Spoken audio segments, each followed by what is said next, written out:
안녕하세요. 오늘도 사연살롱을 찾아주셔서 감사합니다. 저는 결혼을 앞둔 예비신부예요. 아니, 얼마 전까지는 그랬죠. 지금은 아니지만요. 이젠 다 지난 과거니까 지금부터 얘기해 볼게요. 저는 친구의 소개로 남자친구를 만나게 되었어요. 제 친구가 잘 아는 남사친이 있다면서 교수인 남자 얘기를 꺼냈죠. 성품도 두리뭉실하니 괜찮다며 저에게 소개해줬어요. 친구의 말에 솔깃했고 또 믿을만한 친구가 주선해준 자리라서 그 남자를 보기로 마음 먹었어요. 처음 본 그 남자의 인상은 선하면서도 사람이 참 좋아 보였어요. 얘기해보니까 성격도 무난했고 제 얘기를 경청해주며 공감해주는 마음씨 따뜻한 사람이더라고요. 그렇게 그 남자에게 끌리게 됐어요.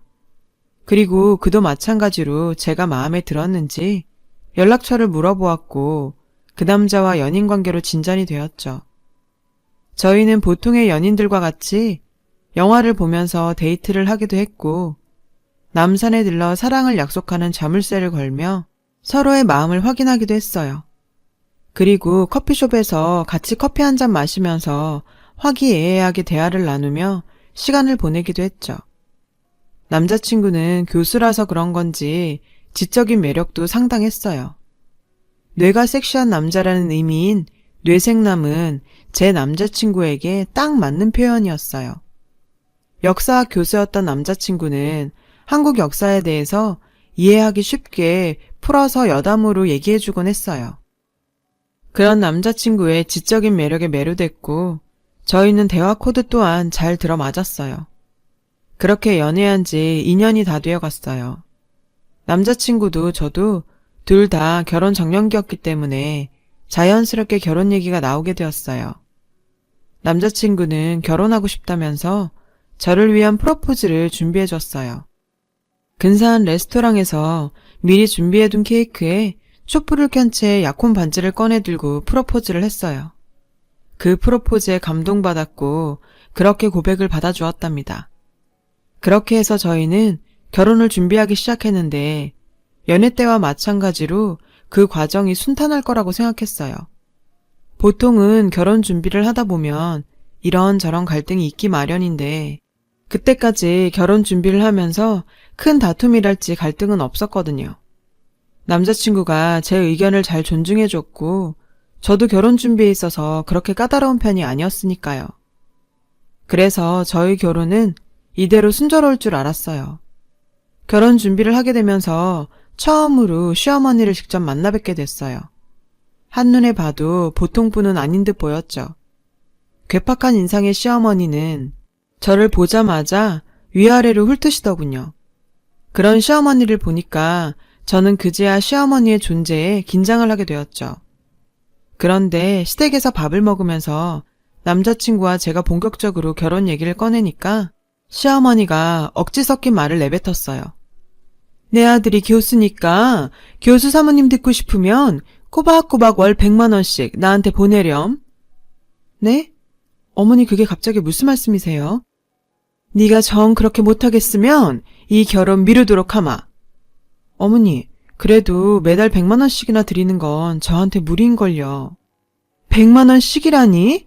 내 아들이 교수인데 교수 신랑감을 두고서도 고작 100만 원이 무리라고? 네, 어머니. 교수라고 해도 저희가 한 달에 버는 돈이 있는데 아무래도 100만 원까지는 무리일 것 같아요. 나는 우리 아들만한 신랑감 없다고 생각하니까 네가 잘 생각해보고 결정해라. 저는 시어머니의 무례하고 당황스러운 요구에 기가 찼어요. 아무리 아들이 교수라고 하지만 터무니없는 액수를, 그것도 매달 요구하는 건 아니지 싶었거든요. 더군다나 저는 그렇게 많은 월급을 받는 직장인은 아니었거든요. 그래서 일단 이 문제는 나중에 남자친구와 깊이 상의하자 생각해서 그렇게 넘어가기로 했죠. 그런데 시어머니의 과도한 요구사항은 여기서 끝이 아니었어요. 시어머니는 뻔뻔하게도 예단과 예물에 대해서도 으름장을 놓듯이 언급하기 시작했거든요. 예단 준비할 때 현금 예단은 우리 집안 수준에 맞춰서 5천만 원 정도 해오도록 하고 내가 얘기하는 명품 가전하고 샤넬백, 그리고 에르메스 식기도 현물 예단으로 준비해라. 너희 예물도 단단히 큰맘 먹고 준비해야 해. 우리 아들 체면 생각해서 시계는 오메가 정도는 되어야 하지 않겠니? 그렇게 알도록 하고. 어머니, 그렇게 많은 걸 제가 어떻게 다 해요. 제가 할 수 있는 선에서 준비할게요. 아, 순 떨어져 서원. 그 할 수 있는 선이 얼만데? 어머니께서 생각하시는 정도까지는 어려운 거 잘 아시잖아요. 어느 정도인지도 말하기 민망한 수준인가 보네. 시어머니의 얼토당토 안 한 요구에 어이가 없었어요. 게다가 저에 대해서 수준을 운운해가면서 대놓고 무시를 하니까 기분이 많이 상했어요. 솔직히 남자친구가 교수이긴 하지만 번듯한 신혼집을 마련할 정도는 아니었거든요. 그래서 전 시어머니가 콧대 높게 구는 게 참, 시어머니는 뭐가 그리 잘났다는 건지 아들이 교수라는 점 하나만 믿고서 저렇게 위풍당당하게 큰 소리를 치는데 정말 화가 났죠. 그래도 불행 중 다행으로 남자친구가 속상한 제 입장을 이해해 주면서 시어머니 말은 한 귀로 듣고 한 귀로 흘리자고 저를 잘 다독여줬어요. 자기 어머니를 결혼 전까지 잘 설득해 보겠다고요. 남자친구의 말에 일단 화를 꾹꾹 눌러 담고서 알겠다고 했죠. 그렇게 시어머니와의 강렬했던 첫 만남이 끝났고 저희는 상견례 날을 잡게 되었어요. 그렇게 상견례 날이 다가왔고 저는 부모님과 함께 상견례를 하기로 한 한식당으로 향했어요. 저희 가족들이 도착할 때쯤 때마침 남자친구의 가족들도 다 같이 도착했더라고요. 그런데 시어머니가 저희가 타고 온 벤츠를 보고서는 순간 당황한 듯 하더니 이내 화색이 돼서는 입이 귀에 걸린 채 저희를 깍듯이 반기지 뭐예요. 아휴, 좋은 차 타고 오셨네요. 저희도 방금 도착했어요. 네, 식당 안으로 어서 들어가시죠. 저희 식구들이 외제차에서 내리는 걸 보고 시어머니가 전과는 180도 다른 태도로 반기시니까 저는 왠지 찜찜한 게 불안해졌어요. 상견례 자리에서 저희 둘 다 나이도 있고 하니 결혼식 날을 서둘러서 잡자는 말이 나올 때였어요. 시어머니가 갑자기 반대를 하시면서 잘 나가던 분위기에 찬물을 끼얹었죠. 얘네들 결혼하는 날짜는 서두르지 맙시다. 우리 부부 결혼기념일이 이맘때라 그러니까 얘들 결혼날은 내년 이후에나 날짜를 정하도록 합시다. 그래도 올해 안에는 결혼을 치르는 게 좋지 않을까요? 애들 나이도 있고 하니까요. 저희 엄마가 말씀하셨어요. 그러자 시어머니는 선심 쓰듯 말했어요. 정 그렇다면 올해 말에 결혼식 날짜를 잡는 걸로 하죠. 시어머니의 단호한 말에 저희 가족은 심기가 좀 불편했지만 그래도 어느 정도 이해할 수 있는 부분이라고 생각하고 이해하기로 했습니다. 그런데 시어머니가 뭔가 더 할 말이 있다는 듯 검은 속내를 드러내는 말을 꺼내기 시작했어요. 그런데 서둘러서 하는 결혼이면 어차피 결혼한 셈 쳐도 무방하겠죠? 그러니 이제부터 내 며느리가 됐다 생각하는 편이 차라리 마음이 편하겠네요. 네? 아, 그렇게 예쁘게 봐주신다면 좋죠. 저희 엄마는 약간 찜찜한 표정으로 분위기를 맞추려 대답했어요. 그러면 며느리가 된 거나 마찬가지니까 지금부터 내가 전에 얘기했던 100만 원을 매달 붙이면 되겠네요. 네? 맙소사, 기가 막혀서 말도 안 나왔어요. 시어머니는 착각에 빠져도 단단히 빠진 모양이었죠. 아직 결혼식조차 치르지 않은 저한테 시어머니는 선을 넘고 말았어요. 저는 아직 100만 원을 드리는 문제에 대해 확답을 하지 않은 상태였는데도 마치 확정된 것처럼 그렇게 떼쓰듯 한다는 게 이해가 가질 않았어요. 시어머니는 벤츠를 타고 온 저희 가족을 보고서 대단한 환상에 사로잡힌 듯 했어요. 시어머니의 뜬금없는 선포에 저희 부모님은 황당한 듯이 저에게 물으셨어요. 시어머니께 매달 100만 원씩 붙이라니 그게 무슨 소리니? 엄마, 아빠, 어머니께서 그런 요구를 하신 적은 있지만 저는 동의한 적 없어요. 시어머니는 저와 부모님의 대화를 들어보니 저한테서 돈 받을 가망이 별로 없다고 여겼는지 다시 저희 집안에 대해 깔보듯이 말했어요. 거참, 차만 번지르르 해가지고서는 별 볼 일 없는 집안인 모양이네. 이래서 겉멋만 들은 집안하고는 결혼해선 안 돼. 내 아들이 교수라고 교수. 교수 아내가 될 처지면 그에 걸맞게 시어머니도 대접해줘야지 맞는 거 아닌가? 그런 시어머니의 태도에 남자친구는 당황했는지 자기 어머니를 말리려고 했지만 별 소용이 없었어요. 저는 그 모습에 시어머니께 딱 잘라 말했어요. 어머니, 그렇게 말 한마디로 남의 집안을 함부로 평가하지 마세요. 저희 집 충분히 먹고 살 만큼 살거든요. 그리고 아들이 교수면 뭐요? 그러는 어머니는 뭐가 그리 대단하신데요. 제가 설령 어머님께 돈을 드린다고 해도 어머님이 과연 고마움을 아실까요? 모르긴 해도 아마 아닐걸요? 한두 번 들어드렸다가 그때가 되면 또 다른 요구만 하실 것 같은데요? 아닌가요? 그래? 그러면 이 결혼에 대해서 일단 미루도록 하자. 어차피 성에 안 차는 며느리였으니까 그렇게 하는 편이 차라리 마음 편하겠어. 시어머니의 막말에 보다 못한 저희 엄마가 한마디 하셨어요. 결혼을 미루자뇨? 잘못은 그쪽에 해놓고서 내 딸한테 그게 할 소리입니까? 저희도 그쪽 못 믿어온 사이 때문에 마음이 편치가 않네요.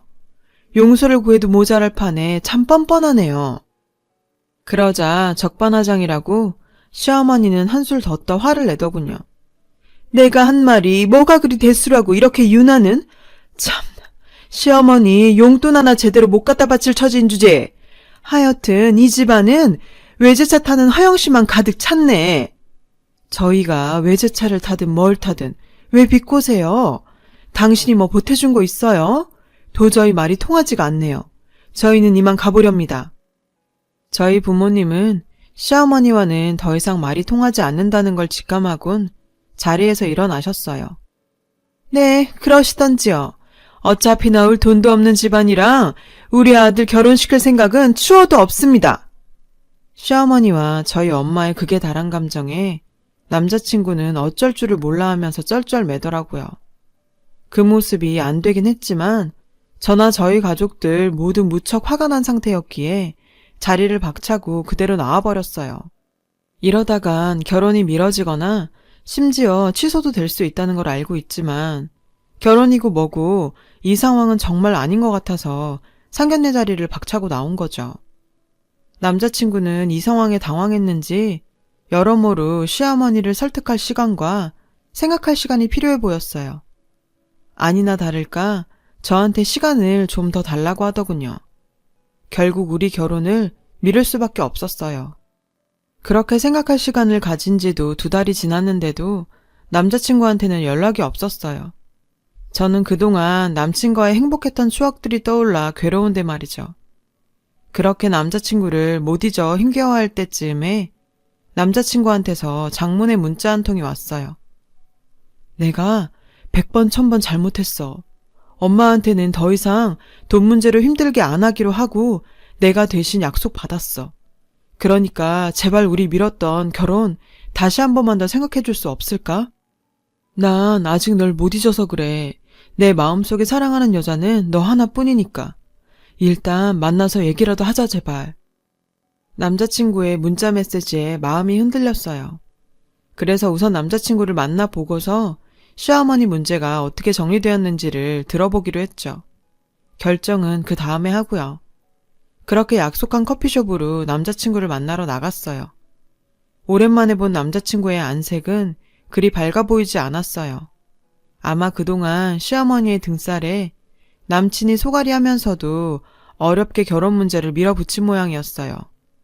그래도 막상 얼굴을 보니까 반갑기도 하면서 또 한편으로는 남친에 대한 섭섭한 마음에 감정이 복받쳐왔죠. 그 순간 남자친구가 말문을 열었어요. 오랜만이다.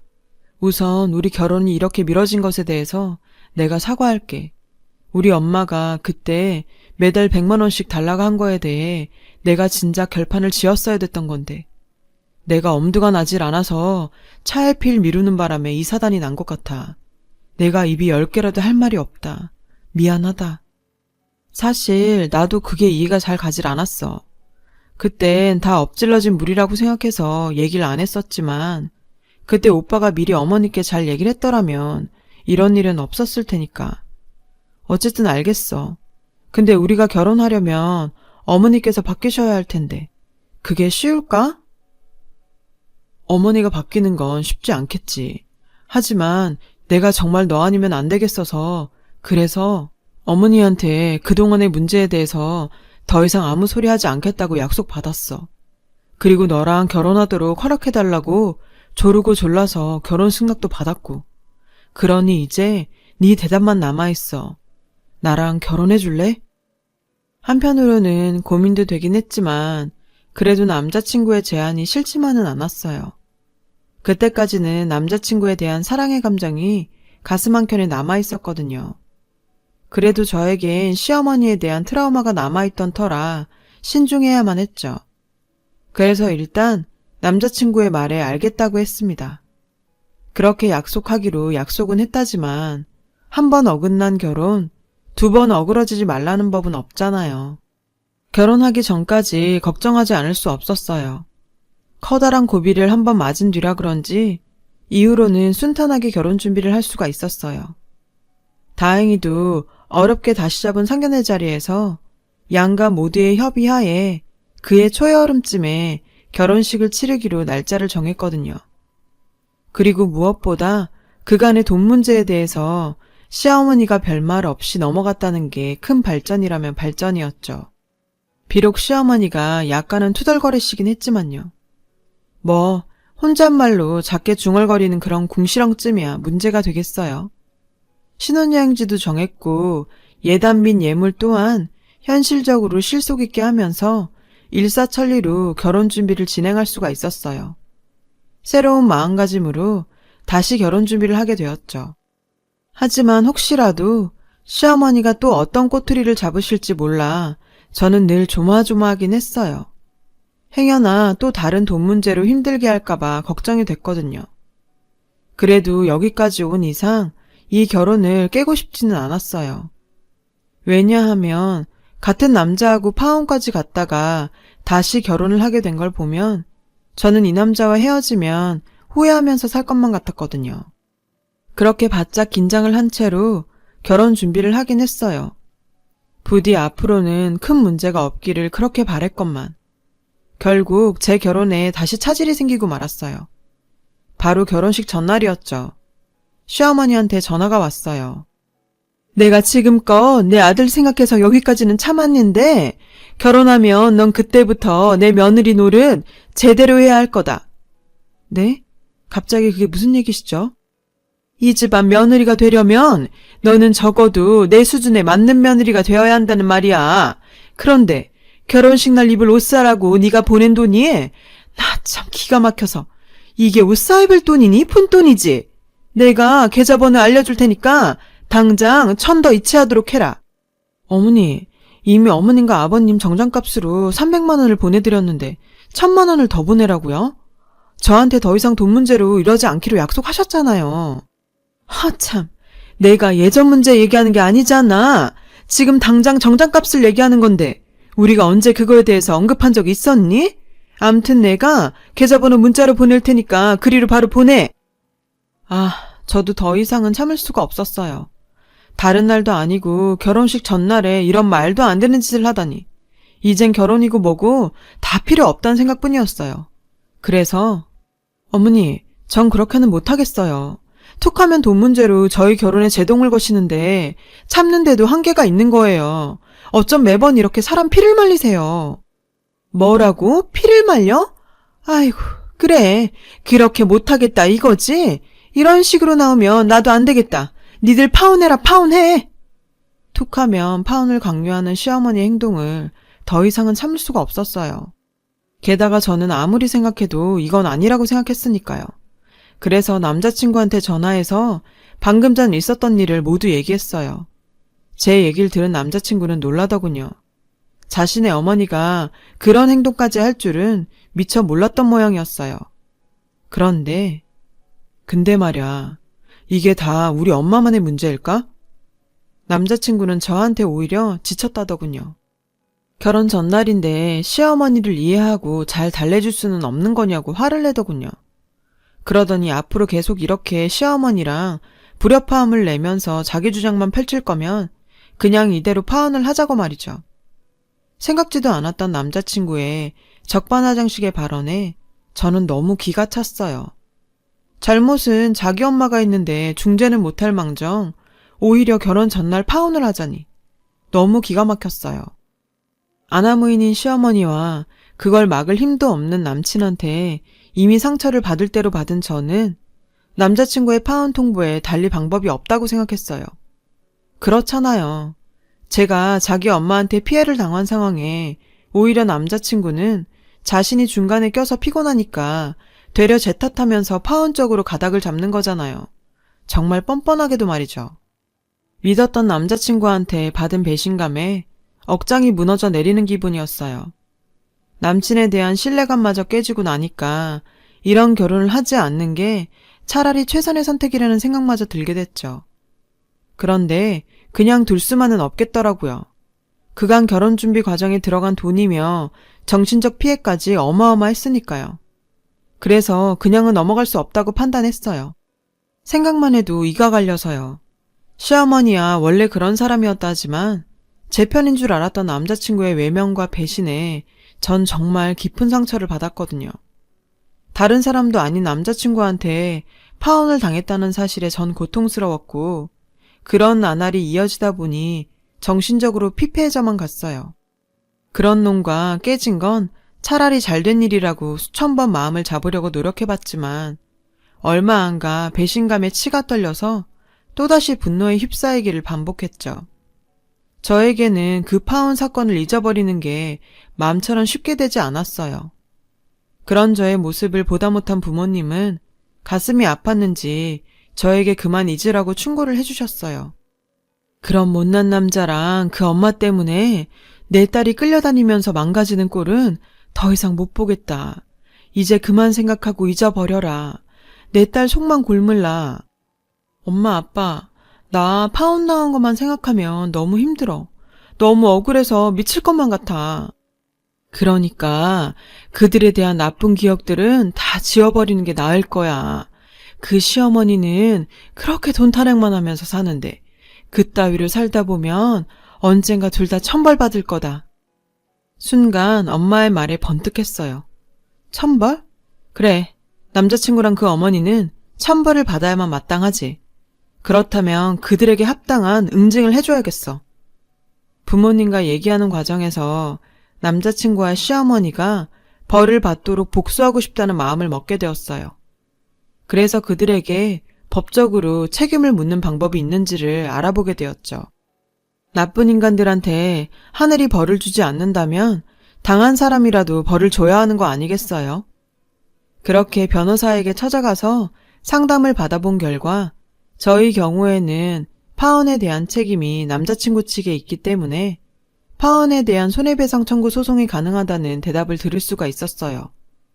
소송이 가능하다는 말을 듣자 저는 마음이 한결 홀가분해졌어요. 남자친구와 시어머니를 상대로 파혼에 대한 손해배상 청구 소송을 진행하기로 했죠.